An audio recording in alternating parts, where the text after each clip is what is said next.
Welcome to Real Estate Radio Live, an informative and engaging podcast discussing everything you need to know about the world of real estate.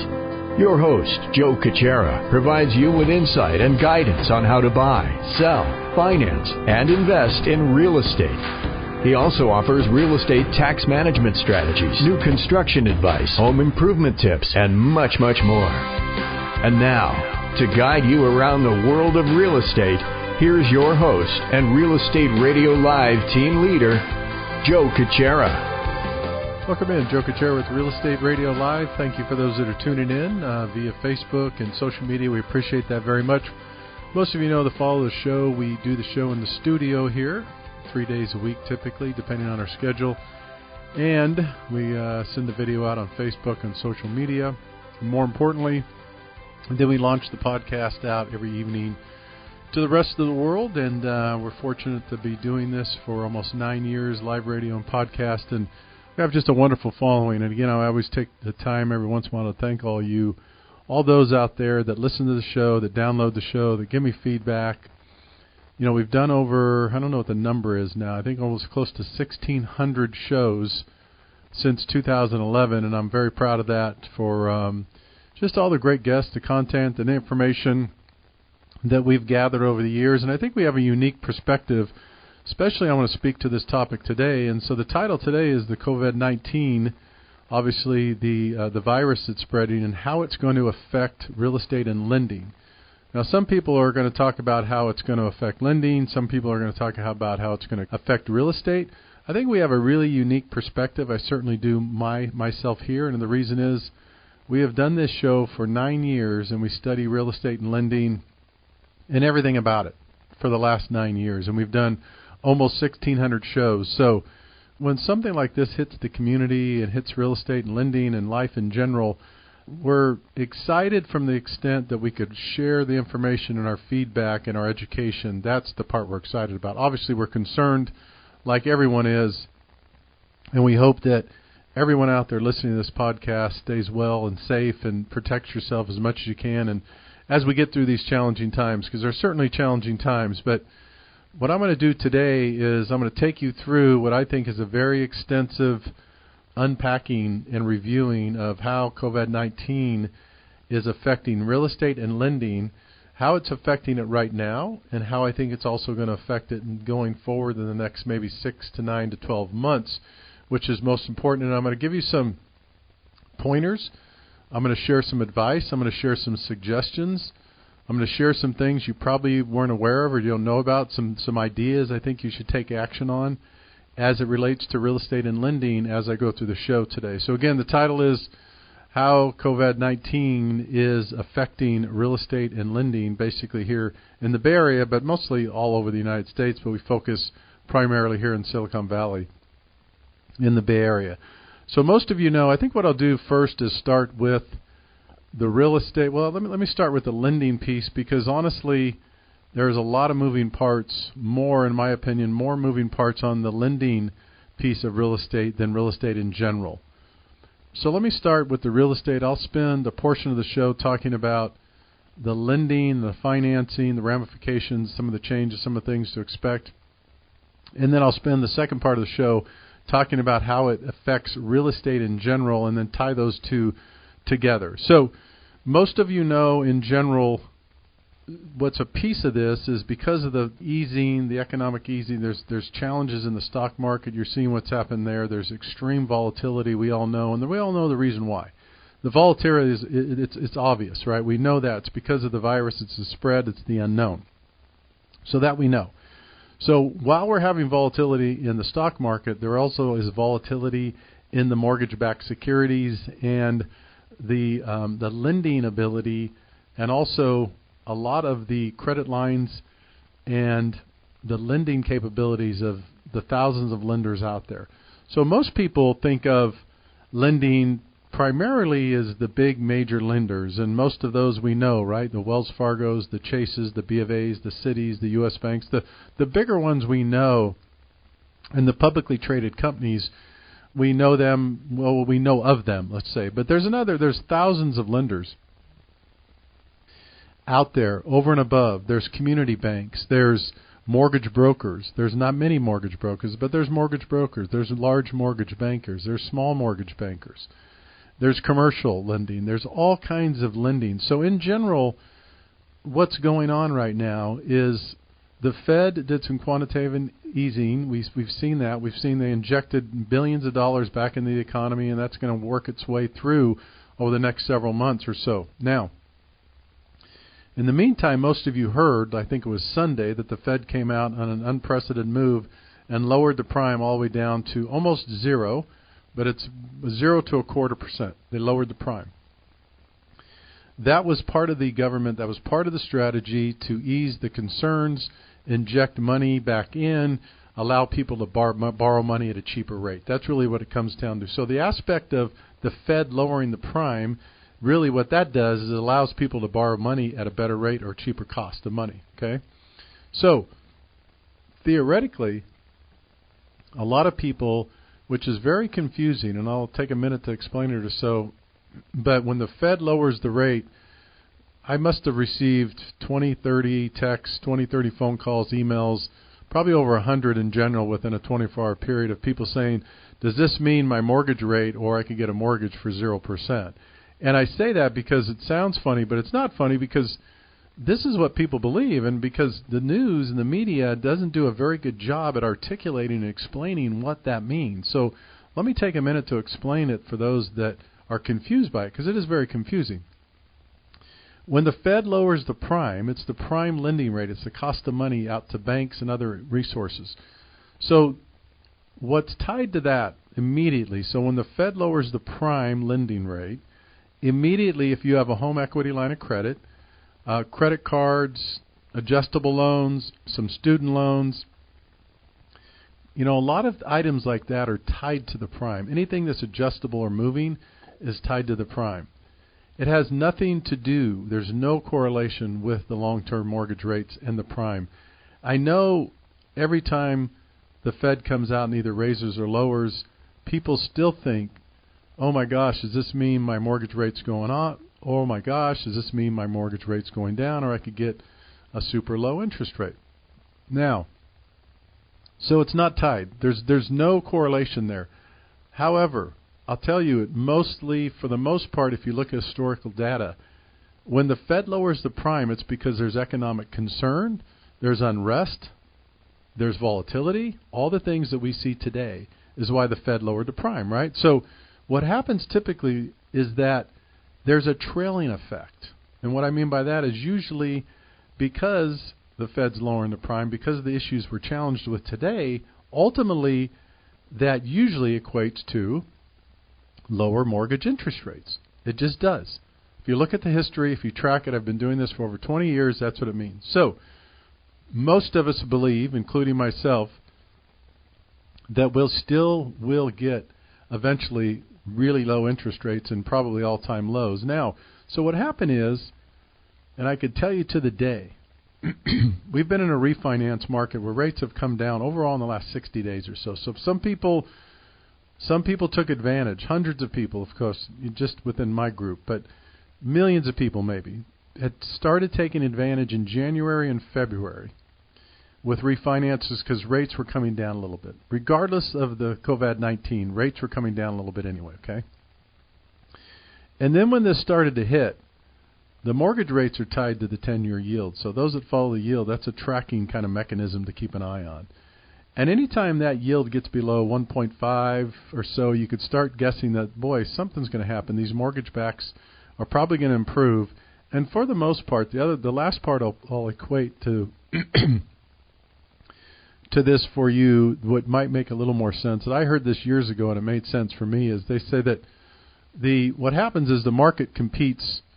The market competes with bonds in the stock market. What that means is usually when there's trouble on the street, when there's trouble in a market, when there's anything signaling trouble, what they call the investment money into the more aggressive investments, the stock market and things like that, that money flows out of that into more conservative investments, which would be treasuries, bonds, things that are more conservative and more, even gold and silver, those types of things. That's what takes place. Okay, so now we have the Fed lowers, mortgage rates started to come down even before this hit with the COVID-19. And then I could tell you exactly when it was. Last week, Thursday and Friday, and Monday last week. So a little more than a week ago, rates hit all-time lows. What does that mean? I've been doing this for over 20 years. The 30-year conforming fixed 30-year during that 2 to 3 day period got all the way down to 3.125 with no point standard closing costs. Now, I just give you that generic information because your rate could have been different if you had a lower credit score, if you did a cash out, if it was jumbo, all those things. I'm simply saying apples for apples, rates hit an all-time low, and if you were in that period of time, and I had some people that they took advantage of that rate all the way down to 3.125 on 30-year conforming money. Now remember, standard conforming is $510,000 and change and less.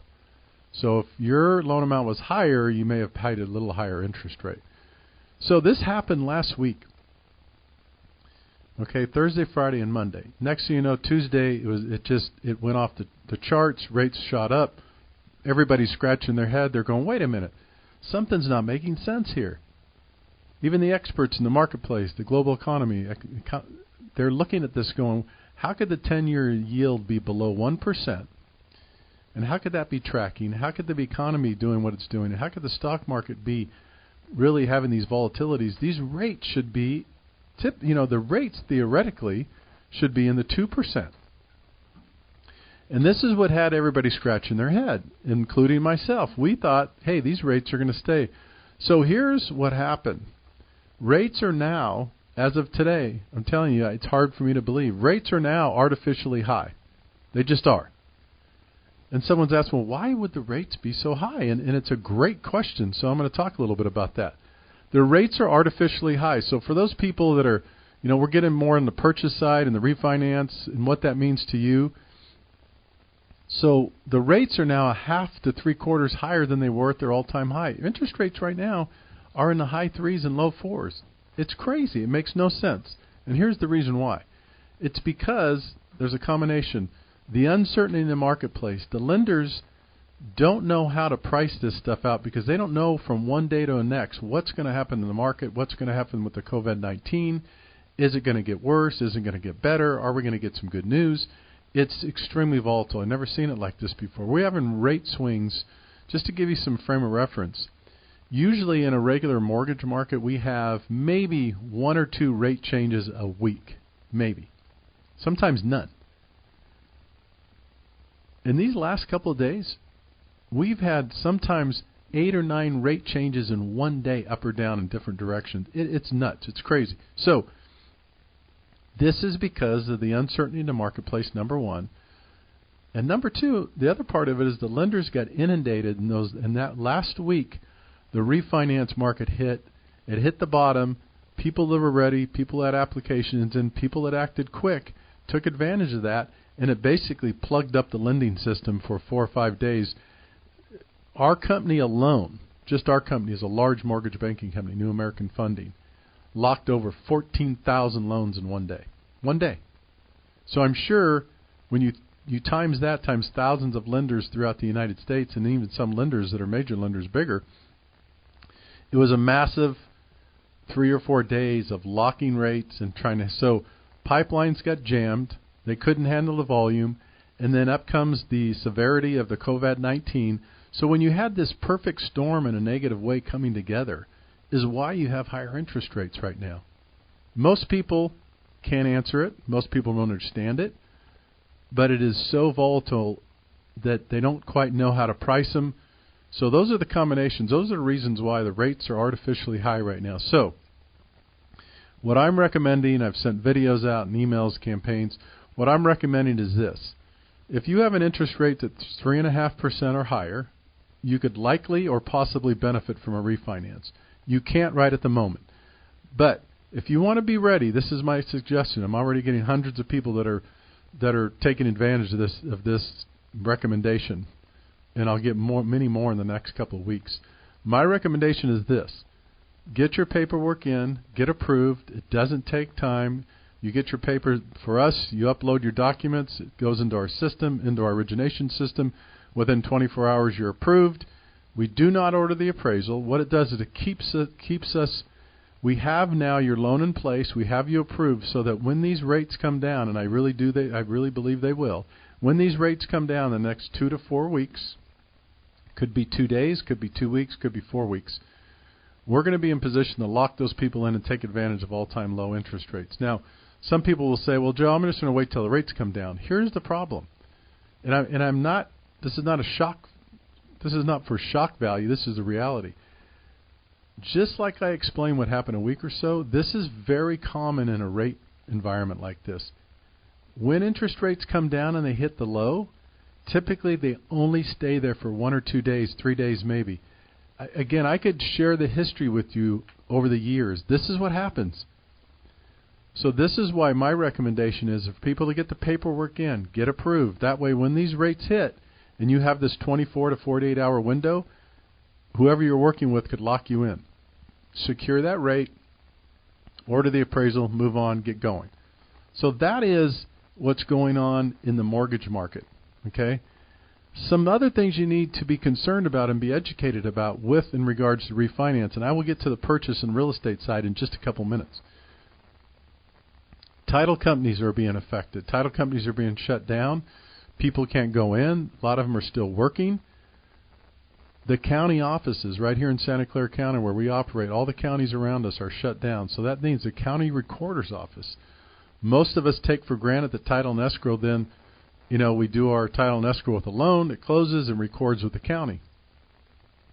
So right now we're having problems recording with the county. So we're going into what's called an e-recording program, which electronically we're able to record in a little different fashion, but we're able to do it still. Some lenders aren't. We are. You have to be really careful with this. The other thing that's coming up right now, it's called gap insurance. So gap insurance is a situation, what we're talking about today, we'll be using that a lot with title companies, lenders, and consumers. Gap insurance is with title. What happens is if it can't record normal if it can't record in a normal process, once the lender funds, there's this gap between the time that it funds and records. Well, typically when your loan funds, it records within 24 hours. Okay, that's a typical transaction, so you don't need gap insurance. Right now, it could be that your loan funds, and because it's hung up, it may be a week or 3 days or 4 days or 10 days before it records. So because of that, there's insurance called gap insurance. Now, that's provided by the title company. The client has to read it and sign off on it. The lender has to agree to it and also allow for using gap insurance. Now, I can't stress this enough. Some lenders do not allow for gap insurance. They don't use it. They won't. They just won't. I can't tell you why, philosophies, whatever it is, but they don't use gap insurance. They won't sign off on it. So be careful. If you're in the middle of a refinance or purchase right now, make sure you're working with a lender that allows gap insurance. Really important. I can't stress that enough, because if they don't and you got down to the final wire, guess what?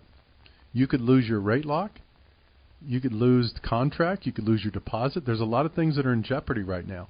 So make sure if you're refinancing right now or going into a purchase, and this is for real estate agents also, this is for consumers, ask these questions of your lender.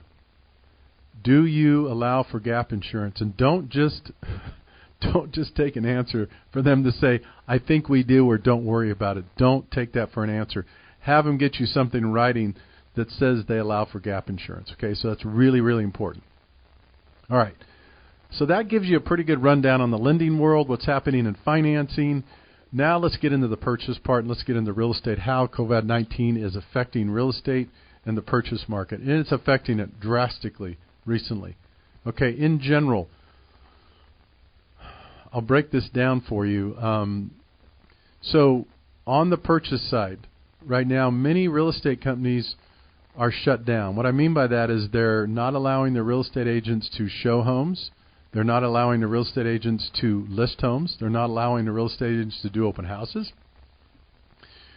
A lot of real estate companies have shut down the activity. Okay, Now, whether that's right or wrong, everybody's trying to do the right thing. It's not a judgment. We're not here to judge. Everybody's trying to do the right thing. But I could tell you some real estate companies are abiding. They're still working, but they're going by certain guidelines. What do I mean by that?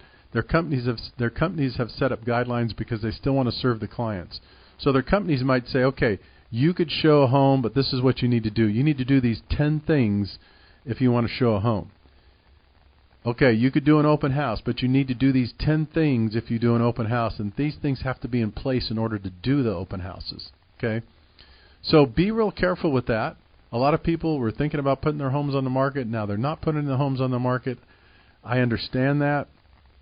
My advice would be get some great advice from your real estate agent, but don't just leave it at that. Remember, ladies and gentlemen, this is not a knock against anybody in this industry, including myself, but ask experts also. Ask other people. Don't just ask a real estate agent or lender, what do you think? It's okay, but ask someone that studies this on a regular basis, and ask someone that has some history and have some feedback of how this may affect you one way or another. I'm not saying you should take your house on the market or put it on or wait. That's your decision.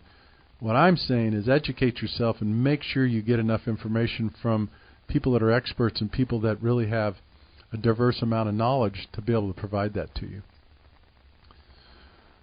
So that's the thing you have to be concerned of with the purchase. So the question is, how does that affect the real estate? Well, it affects it in a couple of different ways. One, you're not going to have the inventory. We already had low inventory here in Silicon Valley in the Bay Area. We've already had low inventory. It was less, I think it was right around 1,000 the last couple of weeks.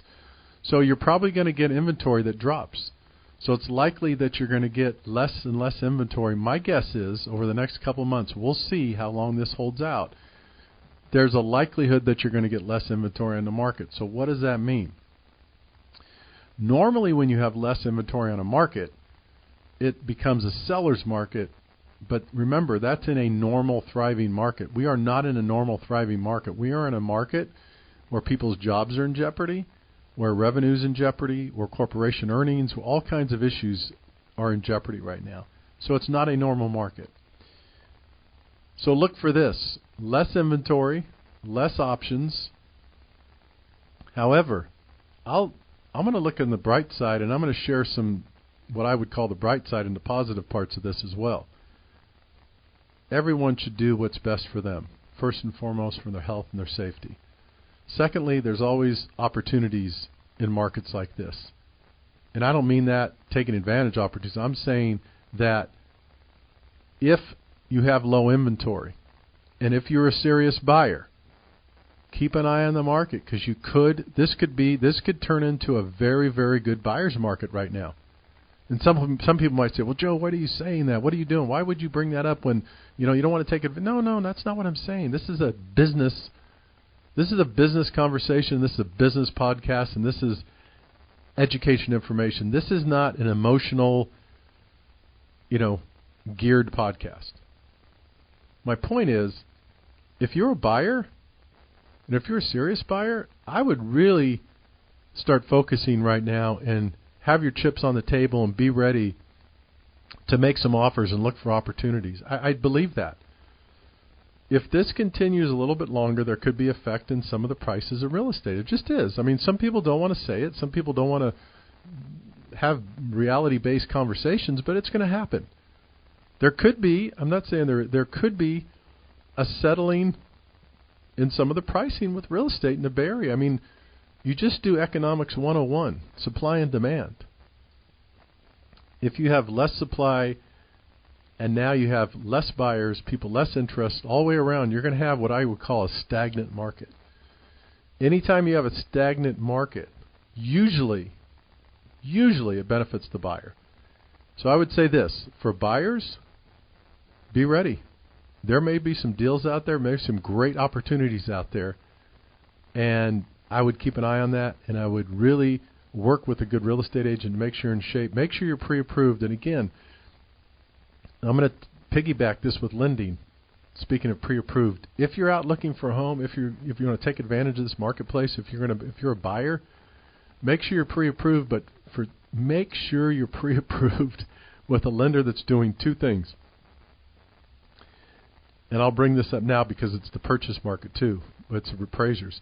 Make sure you're working with a lender that allows gap insurance. Remember that? Allows gap insurance, because that's not going to mess up your closing at title and escrow. And make sure you're working with a lender. This is going to sound funny, but it's true right now. That have appraisal companies that are doing appraisals for them.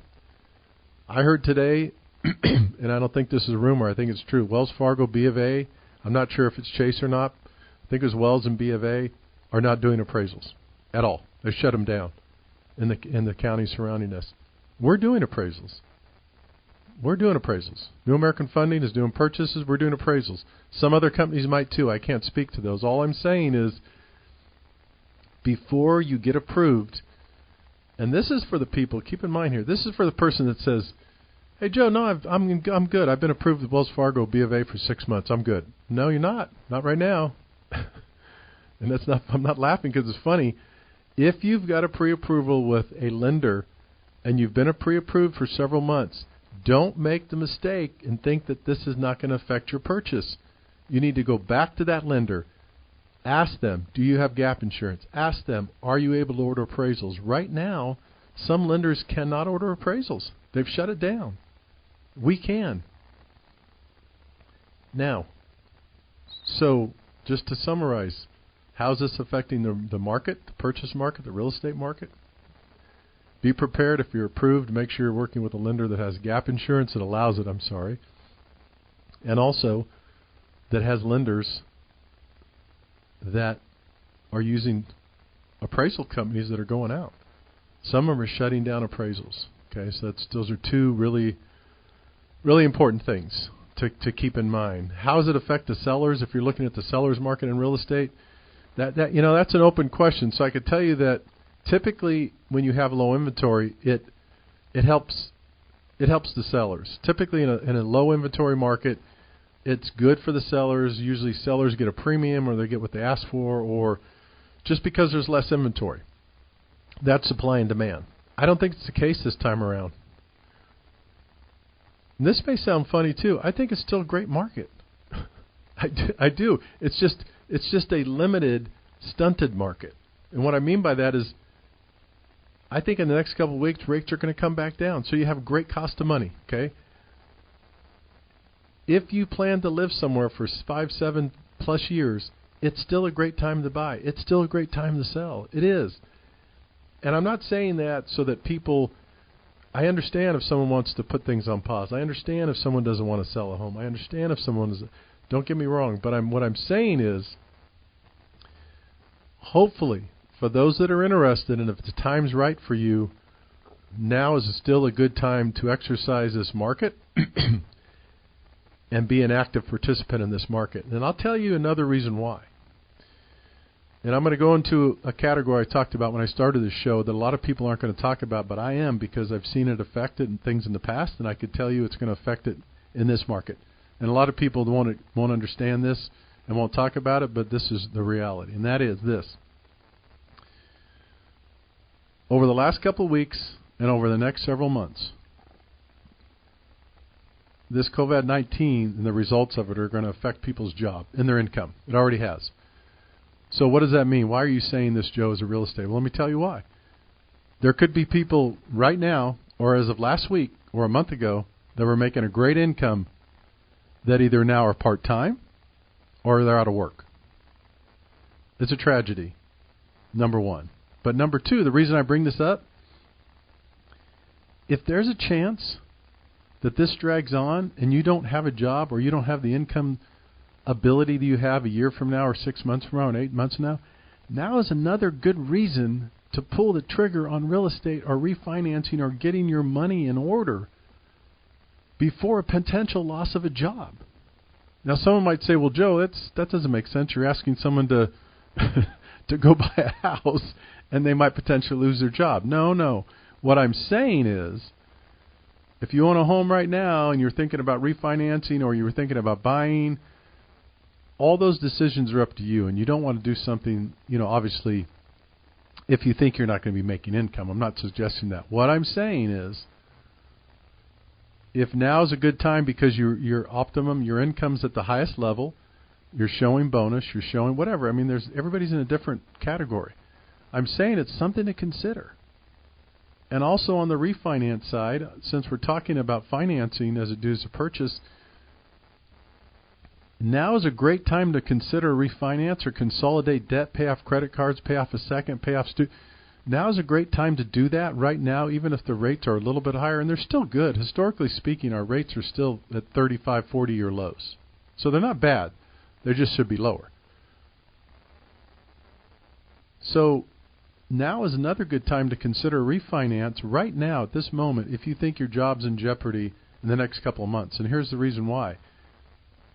If you have a home equity line of credit, if you have credit cards, if you have student debt, you have anything that's going on that's going to cause you to have a higher debt load or liability each month, you can consolidate and potentially reduce some of your debt. Now's a great time to do that if you think your job's going to be in jeopardy. These are the kinds of things that most people don't think about. They just want to think about numbers and statistics, and we need to know those too, but we also need to know how this affects people in their day-to-day lives. So the market in general is going to suffer somehow. It just is, just because what happens in situations like this, people panic. They get anxiety, rightfully so. This is, a lot of, let's face it, most of the time what's going on is it's uncertainty. Anytime we're uncertain about something, it creates anxiety. It creates paralyzation. A lot of people will say, I don't want to, what I hear a lot is, I don't want to do anything for a while. I don't want to make this decision. And that's fine too. Everybody has to make their own personal decisions on that. If you listen to this show for the last 9 years, you know I'm a big believer of education and information. And I know a lot of these things are emotional that we're going through right now, but I would ask you, and I would just hopefully ask you to sit down and try to look at your finances right now as it relates to mortgages, purchases, sales. Try to look at it rationally and unemotionally temporarily, just to make sure you're doing things right. What I mean by that is sometimes making emotional decisions aren't necessarily the best ones. Sometimes they're great ones. Other times when it comes to do with money, they're not so great. So all I'm suggesting is take some time and find out what this means for you. First and foremost, stay safe, stay healthy. Secondly, look at your finances, look at your mortgage, look at your opportunities, see what you could do, see what makes sense for you. This is definitely going to affect the market. To what extent, none of us really know. We could speculate, we could guess. Here is what I'll say, though. We'll come through this. This too shall pass. We'll be on the other side of this. I don't know if it's 3 months, 6 months, 12 months. None of us really know. Here's what I do know. Make sure you set yourself up, you're putting yourself positioned so that you could rebound quickly and be in a better position potentially when all this subsides and comes to an end. What I mean by that is don't necessarily allow this to paralyze you 100%, where you might be hesitant to make some decisions that you might not regret later on down the road. Is it going to affect the real estate market? Yes. To what extent, we don't know. Here's what I can tell you, just to review and summarize, is that the market will be slower. People will be making less decisions. People will take their home off the market. Those things I know. That's going to happen. Here's what I would say. It's a great time to be a buyer. It really is. It's a great time to be a buyer. Here's what I would also say. It's a great time to be a seller if it makes sense for you, and if you have a plan when you sell your home. Some people are going to be nervous about that. Always consult professionals, too. Always consult financial planners, CPAs, how it affects your taxes, your income, your wealth building ability, all those things. It's a great thing to really test out. So as we finish up the show today,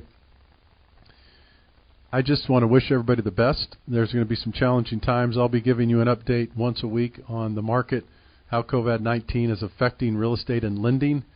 And hopefully you've got some value. Hopefully you've learned something. Hopefully you could pass this along to friends, family, coworkers.